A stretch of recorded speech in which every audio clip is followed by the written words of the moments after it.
Goeiemôre geliefdes, ek glo en vertrou dat dit goed gaan met u en dat u nog gesond is.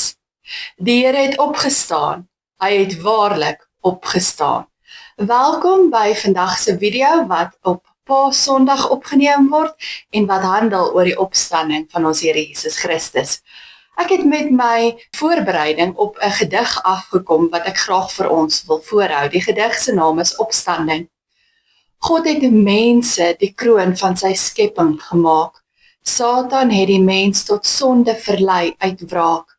Die owerste van die wêreld het heimlik gelag, as aanklaer met sy grootste troefkaart gewag. Niemand onheilig kan in God se koninkryk kom, almal skuldig, almal verlore, die ganse mensdom.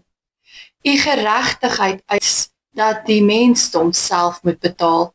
Elke mens, elke gedagte, elke daad maak die som totaal. Die oordeel blyk gevel, alle mense vir ewig verlore. Maar op Kersnag is 'n spesiale baba gebore. Uit liefde vir mense het God 'n plan beraam. Hy het sy enigste seun geskenk, Jesus se naam. Vanaf geboorte was sy lewe altyd in gevaar.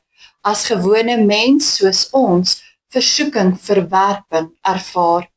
Nogtans het hy in Vaderswil sy dienswerk voortgesit.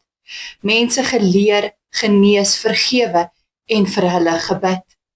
Satan wat op Paasfees God se planne wou vnuik, het Judas, Joodse raad en Romeine in sy aanslag gebruik.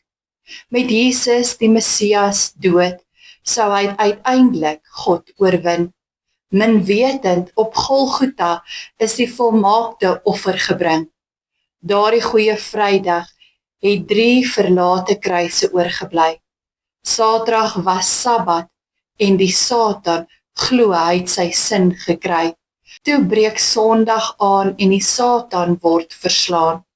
Die graf is leeg, die dood oorwin, want Jesus het opgestaan.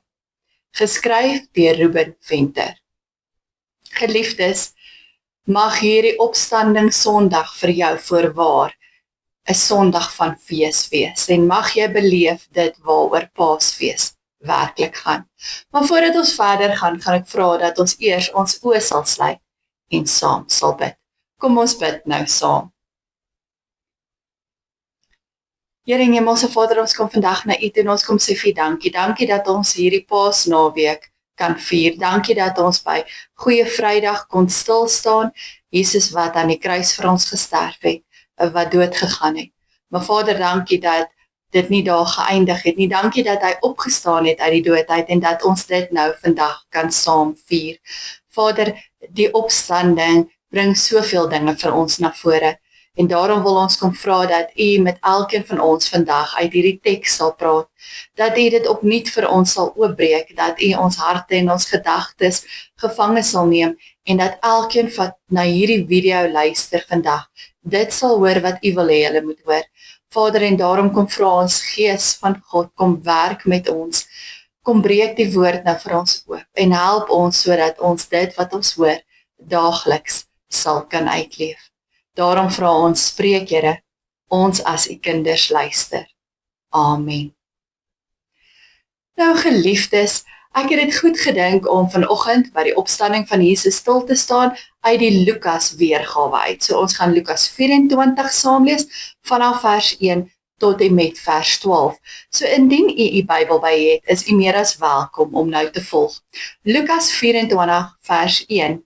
Die Sondagmôre baie vroeg het die vroue na die graf toe gegaan met die reukolie wat hulle reg gemaak het. Daar kry hulle die klip weggerol van die ingang van die graf af. En toe hulle ingaan, het hulle nie die liggaam van Jesus daar gekry nie. Hulle het nie geweet wat om daarvan te dink nie. Met een staan daar by hulle 2 manne met blink klere aan. Die vroue het groot geskrik en met hulle gesig na die grond toe gebuig. Toe sê die manne vir hulle, waarom soek julle die lewende by die dooies? Hy is nie hier nie. Hy is uit die dood uit opgewek. Onthou hoe hy met julle gepraat het, toe hy nog in Galilea was, en gesê het, die seun van die mens moet uitgelewer word in die hande van die sondige mense, gekruisig word en op die 3de dag opstaan. Toe het hulle sy woorde onthou en van die graf af teruggegaan en al die dinge vir die 11 en al die ander vertel. Die vroue was Maria Magdalena en Johanna en Maria die ma van Jakobus. Ook die ander vroue saam met hulle het dieselfde dinge aan die apostels vertel. Maar vir hulle het hierdie verhaal na onsin gelyk en hulle die vroue nie geglo nie. Petrus het egter opgespring en na die graf toe gehardloop. Toe hy daarvoor oorbuk, sien hy net die doeke. Vol verwondering oor wat gebeur het, is hy terug huis toe. Nou geliefdes, die afgelope paar weke was ek nogal baie besig gewees op soek na foto's of skilderye of selfs uitbeeldings van die kruis wat ek in die kerk as agtergrond vir my aanbieding kon gebruik. En toe ek na hierdie foto's en skilderye gekyk het en dit bestudeer het, het ek sommiges gekry wat Jesus Christus alleen op die kruis uitgebeeld het. Ander het weer vir Jesus en die 2 misdadigers wat saam met hom gekruisig is, uitgebeeld op die berg Golgotha. En dan was daar natuurlik ook uitbeeldings van die kruis wat leeg was. Of slegs die 1 kruis of die 3 kruise wat leeg was. En dit het my nou nogal laat terugdink aan toe ek nog baie jonger was. Ek dink amper ek was nog in die laerskool, toe ek vir die eerste keer vir my ma gevra het of ek ook 'n hangertjie met 'n kruisie aan kan dra. Op daardie stadium het baie mense, insluitend my ma, hierdie kruise om hulle nek gedra. Soms het ek gedink dis 'n modegier, want daar was verskillende soort kruise gewees. Ek weet dat daar silwerkruise was met blou inlegte en dat daar kruise was met steentjies op en dan was daar die gewone eenvoudige goue of silwerkruisies wat niks opgehad het nie en dan natuurlik ook die kruise wat Jesus Christus opgehad het wat aan die kruis gehang het. En ek weet die verskillende soorte kruise het my nogal gefascineer en omdat ek self een wou hê, het ek na al die verskillende kruise gekyk. Wat ek wel kan onthou is dat die kruisie waarop Jesus uitgebeeld was, my nou nogal ongemaklik laat voel het. Ek weet daar is niks daarmee verkeerd as jy daarvan hou nie, maar ek het nie baie gemaklik gevoel daarmee nie. En ek onthou dat ek met baie mense gepraat het oor die tipe kruise wat hulle gekies het en die rede waarvoor hulle dit gekies het. Baie van die mense het erken dat dit net 'n modegier was en dat hulle dit gedra het omdat dit nou die styl of die mode van die tyd was. En ander het gesê, dit beeld iets vir hulle uit van hulle geloof. Dit het vir hulle 'n sekere betekenis. En die uitbeeldings van die kruis het natuurlik ook 'n dieper betekenis en dis waarby ek vandag wil uitkom. Ons beeld die kruis as leeg uit, juis omdat dit deel is van ons belydenis. Ons bely mos dat Jesus nie meer aan die kruis hang nie. Ons aanbid mos nie vandag vir Jesus wat op die kruis gebly het nie. Nee, ons aanbid vir Jesus wat opgestaan het en wat sy plek ingeneem het aan die regterhand van die Vader in die hemel. Die ereplek bo alles en almal. Ons kerklike tradisie maak baie daarvan dat die kruis leeg is. En ook as jy rondom jou gaan kyk in ons eie gemeente, dan sal jy sien ons kerkgebou is vol 'n klomp kruise, maar dit is almal leë kruise, want ons Here Jesus Christus is nie meer aan die kruis nie. Hy's ook nie meer in die graf nie. Hy het opgestaan en daarom is ons kruise en die graf leeg. Dis natuurlik baie belangrik dat Jesus wel aan die kruis gesterf het en in die graf was. En ons bely dit ook wanneer ons geloofbelydenis bely en sê dat hy uit die maagd Maria gebore is, dat hy gelei het en gekruisig is. Dit is immers die sentrale deel van ons geloof. Dis waarvoor Jesus immers aarde toe gekom het. Trouwens, as daar geen kruis was nie, was daar geen versoening gewees nie.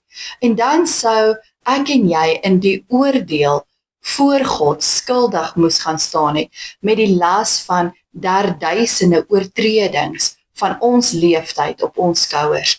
Daar sou geen verhouding tussen ons en God moontlik gewees het nie. Daar sou net skeiding gewees het en oordeel. En dis hoekom Jesus aan daardie kruis vir ons moes sterf, en dit is hoekom die kruis van Jesus vir ons so belangrik is. En dit is waarom ons dit ook jaarliks in herinnering roep met Paasnaweek. Hy is die lam van God wat vir ons geslag is. Op Goeie Vrydag vier ons dat hy aan daardie kruis vir ons die straf van ons sondes gedra het, en die mag van Satan en die dood oor ons vir eens en vir altyd gebreek het. Daarom sal die kruis altyd vir ons belangrik wees, en daarom mag jy dit om jou nek dra om jou aan hierdie gebeurtenis te herinner. Die kruisgebeure sal altyd sentraal in ons kerk en in ons lewens wees. Maar die kruis is leeg. Jy sien nie meer die liggaam van Jesus aan die kruis nie, want die taak wat hy daaraan moes uitvoer is voltooi. Van sy laaste woorde wat Jesus op Golgotha gespreek het, is die woorde volbring. Maar dis gelukkig ook nie die einde van hierdie verhaal nie, want die verhaal eindig nie op Golgotha nie. Nee, hierdie verhaal word voortgesit daardie Sondagoggend by die graf, toe die vroue in die graf ingegaan het en nie sy liggaam daar gevind het nie, want die graf was leeg. En so bely ons dat die verhaal van Jesus ook nie in Josef van Arimatea se ruwe rotsgraf geëindig het nie. Nee, op die 3de dag na sy kruisiging het die engel die rots voor die graf kom wegrol, en Jesus het daar uitgestap in die lig in. Op Paasmôre het Jesus opgestaan. Dalk is dit vir ons selfs nog belangriker as die leë kruis, want die leë graf beteken dat Jesus lewe, en omdat hy lewe, sal ons ook lewe. Jesus self het hierdie gedagte reg deur sy bediening met sy volgelinge gedeel, as ook Paulus kom deel hierdie gedagte met elkeen van ons in 1 Korintiërs 15, as hy daar sê dat Jesus die eersteling uit die dood is, en dat hy vir ons die weg gebaan het, en as te ware vir ons die deur oopgelos het, sodat ek en jy hom kan volg, en ook die graf leeg kan agterlaat. Ons liggame sal dalk nog daar wees, maar die graf kan ons nie vashou nie. Omdat Jesus lewe, sal ons ook lewe. Nou is die vraag wat ek en jy vandag vir onsself moet vra, maar wat nou? Ons het konsensus oor die feit dat die kruis en die graf leeg is. En ek glo dat ons almal wat vandag na hierdie video luister, dit ook bely. Maar die vraag wat ons vir onsself vandag moet afvra is, watter effek het dit op my en jou lewe? Lewe ek en jy asof die kruis en die graf leeg is? Want wat help dit, ek en jy bely dit, maar ons leef dit nie?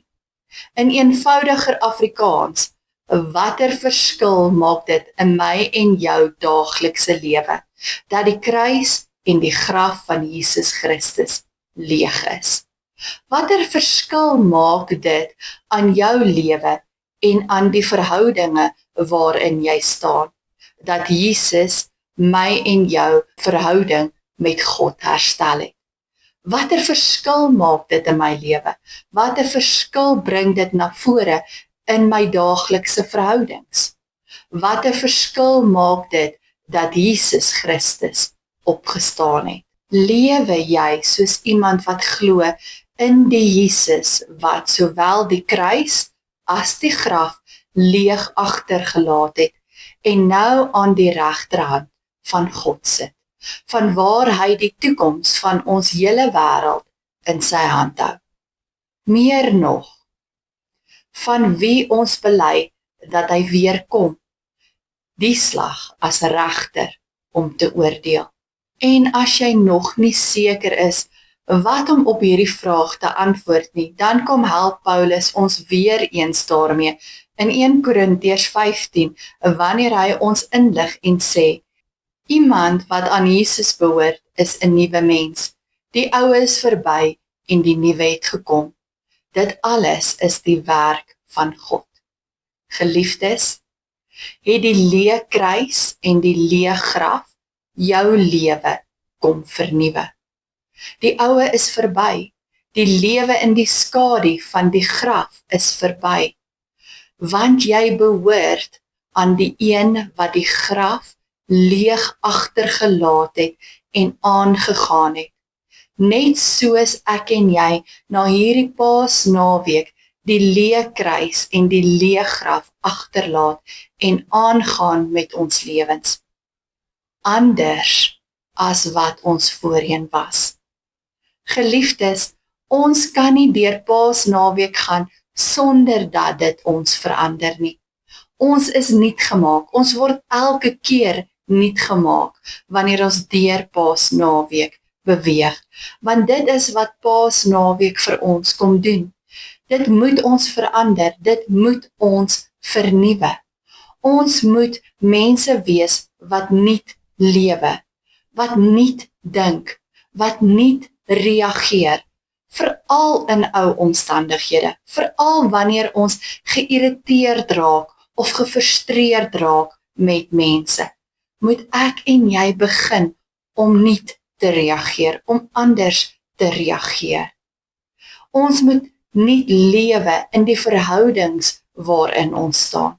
Geliefdes, ek en jy moet daagliks werk aan elke verhouding waarin ons staan. Ons moet daagliks probeer om daardie verhouding beter te maak, sterker te maak, te laat groei, te laat vernuwe. En wanneer ons wel in verhoudings staan wat vir ons ongesond is en waarin ons nie verandering kan bring nie, moet ons selfs besluit om daardie verhoudings te eindig, sodat dit nie 'n negatiewe effek op ons lewens het nie. Want geliefdes, ons moet groei, ons moet vooruit beweeg en dit is wat ons leer uit Paasnaweek. Ons moet God met nuwe toewyding dien. Ek en jy kan nie stagneer in ons geloof nie. Nie as gevolg van dit wat gebeur het nie. As gevolg van hierdie nuwe kans wat ek en jy het, moet ons groei, moet ons vooruit beweeg, moet daar vernuwing plaasvind, ook wat ons geestelike lewe en ons toegewydheid aan die Here aanbetref. Ek en jy moet sy wil met nuwe en groter oorgawe soek en uitleef. Geliefdes, ons kan nie na Paasnaweek maar net terugkeer na ons ou normale lewe toe nie. Nee, dit is tyd vir 'n nuwe normaal, ook wat jou geestelike lewe aanbetref, want die kruis en die graf staan leeg. Die dood is vernietig, die oorwinning is behaal. Jesus het opgestaan, hy het waarlik opgestaan. Leef dan nou 'n lewe van oorwinning. Amen. Kom ons sluit ons oë en dan bid ons saam. Here en Hemelse Vader, baie, baie dankie. Dankie dat ons vanoggend weer gehoor het, dat die kruis en die graf leeg is. Vader, en ons neem dit soms so vanselfsprekend aan, maar as die kruis nie leeg was nie, kon die graf nie leeg geword het nie. En ons sê vir U dankie daarvoor. Dankie dat Jesus Christus nie net die dood oorwin het deur van die kruis af te kom nie, maar dat hy ook opgestaan het uit die dood uit en dat hy vir ons 'n nuwe lewe moontlik gemaak het. Ons loof en ons prys U daarvoor. Jesus Christus, dankie dat U bereid was om deur daardie helse lyding te gaan en op te staan uit die dood uit, sodat ons 'n kans het op 'n nuwe lewe in u teenwoordigheid. Dankie vir die versoening wat u vir ons kom bewerkstellig het tussen ons en God die Vader. En dankie dat ons nou in 'n nuwe verhouding met die Vader kan leef. Help ons, Gees van God, dat ons ook so sal leef, dat nie net ons verhouding met God sal groei en sal sterker word nie, maar ook ons verhouding met mense. Help ons dat die Paasnaweek werklike verandering en 'n verskil in ons lewens na vore sal bring, en dat ons dit daagliks sal uitleef. En Vader, help ons dat ons nie sal stil bly oor hierdie wonderlike magsdaad wat plaasgevind het nie, maar dat ons dit sal deel met almal rondom ons en almal wie se lewens nog nie daardeur verander is nie. Dat ons sal getuig sodat hulle ook die geleentheid sal kry om hulle lewens handomkeer te verander. Ons loof en ons prys u daarvoor. Ons kom bid ook vandag vir elkeen wat op ons land se paaie gaan terugkeer, en ons wil u vra dat u hulle sal bewaar en sal beskerm, dat u hulle sal veilig hou. Vader, ons kom bid ook vir die wat siek is, en ons vra dat u ook daar vir hulle krag sal gee. Vader, dat u ook daar sal ingryp, dat u hulle situasies sal beredder, en dat hulle ook hoop sal hê vir die toekoms, want dit is wat u vir ons gebring het. Hoop op 'n nuwe toekoms in u teenwoordigheid, hoop op 'n ewige lewe, en ons kan u genoeg daarvoor loof en prys nie. En daarom kom bid ons en ons kom vra dat u saam met ons sal gaan in die komende week, en dat u ons sal lei om hierdie wonderlike goeie nuus te deel met 'n stikkende en gebroke wêreld. Dankie dat ons dit mag bid, nie uit verdienste nie, maar alleen uit genade. Amen. Geliefdes, dankie dat ek my gedagtes rondom hierdie teks met u kon deel. Ontvang dan nou die seën van die Here. Hy is met julle elke dag tot en met die volëinding van die wêreld. Die genade van ons Here Jesus Christus, die opgestaande gekruisigde, die liefde van God ons Vader en die gemeenskap en die krag van die Heilige Gees sal ons begelei om meer en meer soos Jesus te wees. Amen. Geliefdes, bly gesond en wees geseënd. Totsiens.